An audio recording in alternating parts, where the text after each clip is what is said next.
Assalamualaikum adik-adik. Berjumpa dengan kakak di channel kelas kakak. Seperti biasa, pertama-tama sebelum kita belajar, mari kita berdoa bersama. Baik, berdoa mulai. Berdoa selesai. Oke, buat adik-adik, jangan lupa ya untuk subscribe channel kelas kakak supaya kakak lebih semangat dan ilmu yang adik dapatkan berkah dan bermanfaat. Baik, pada pagi hari ini kakak akan menyampaikan materi pembelajaran kelas 6, tema 2, subtema 1, pembelajaran 2 tentang rukun dalam perbedaan. Baik, mari kita belajar bersama ya. Adik-adik, coba perhatikan baik-baik. Indonesia adalah negara kepulauan. Dari geografis yang berbeda-beda tersebut, Indonesia memiliki banyak sekali suku dan budaya. Seperti gambar yang di atas. Bisa kalian amati. Banyak suku dan budaya. Nah, oleh karena itu, kita dianjurkan untuk saling menghormati dan selalu hidup rukun. Nah, kali ini kita akan membahas tentang hidup rukun. Rukun adalah pola hidup seseorang atau kelompok yang saling menghormati satu sama lain dan saling menyayangi antar sesama manusia. Nilai-nilai hidup rukun terbagi menjadi 3. Yang pertama, nilai kebersamaan. Yang kedua, nilai toleransi. Yang ketiga, nilai persatuan. Baik, mari kita bahas dari ketiga nilai tersebut. Baik, yang pertama, nilai kebersamaan. Hidup rukun akan membuat kekompakan dan kebersamaan dalam setiap tindakan. Yang kedua, nilai toleransi. Dapat menerima perbedaan seseorang dan tidak mempermasalahkan. Dan yang terakhir, yang ketiga adalah nilai persatuan. Tujuannya adalah untuk kesejahteraan bersama dalam hal apapun. Hidup rukun memberikan manfaat bagi kita semua. Baik, manfaat hidup rukun di masyarakat. Yang pertama ada merasakan hidup yang lebih tenang.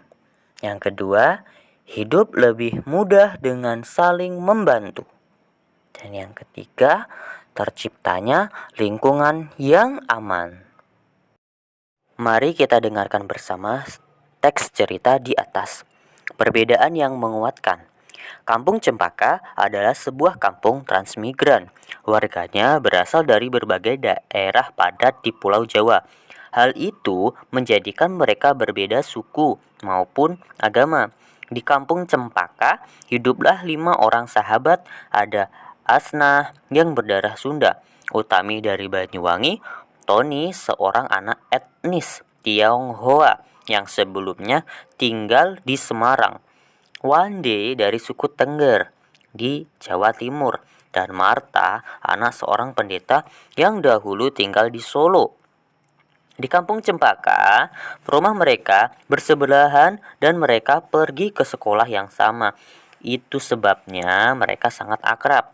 Mereka suka bermain bersama dan sering menghabiskan waktu di rumah satu sama lain. Meskipun berbeda suku, kebersamaan begitu kental terlihat dalam keseharian mereka.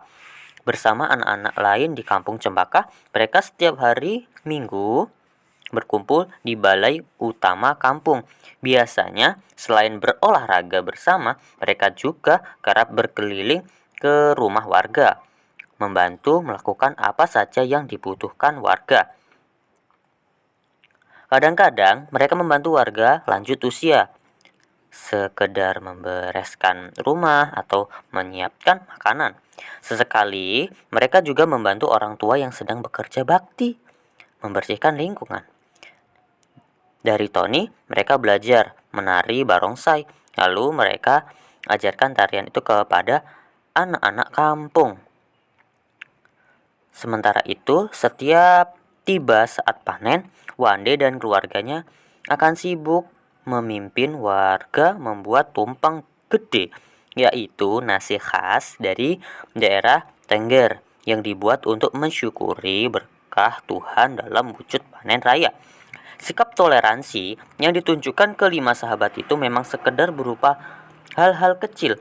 Hal kecil dalam keseharian itulah yang mencerminkan kehidupan Bhinneka Tunggal Ika di kampung Cempaka yang kaya akan perbedaan. Mereka hidup damai, berdampingan, dan tulus saling menjaga. Baik, selanjutnya kita akan belajar tentang pola lantai. Pola lantai adalah pola yang dibentuk sebagai aturan bagi penari dalam berpindah, bergerak, maupun bergeser posisi saat di panggung agar tampak lebih menarik. Berikut adalah jenis-jenis pola lantai. Yang pertama ada pola lantai vertikal atau lurus. Yang kedua ada pola lantai diagonal. Dan yang ketiga adalah pola lantai garis melengkung. Yang pertama, pola lantai vertikal atau lurus. Penari membentuk garis vertikal, yaitu garis lurus dari depan ke belakang atau sebaliknya. Pola ini memberikan kesan sederhana tetapi kuat.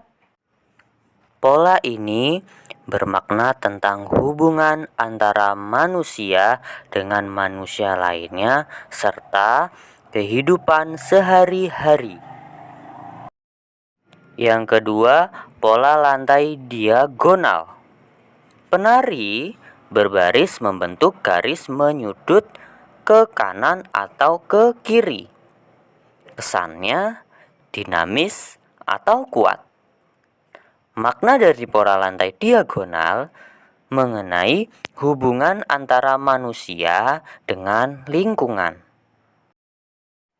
Dan yang terakhir, yang ketiga adalah pola lantai garis melengkung. Penari membentuk garis melingkar, memberikan kesan lemah dan lembut. Makna dari pola lantai garis melengkung mengenai hubungan antara manusia dengan Tuhan.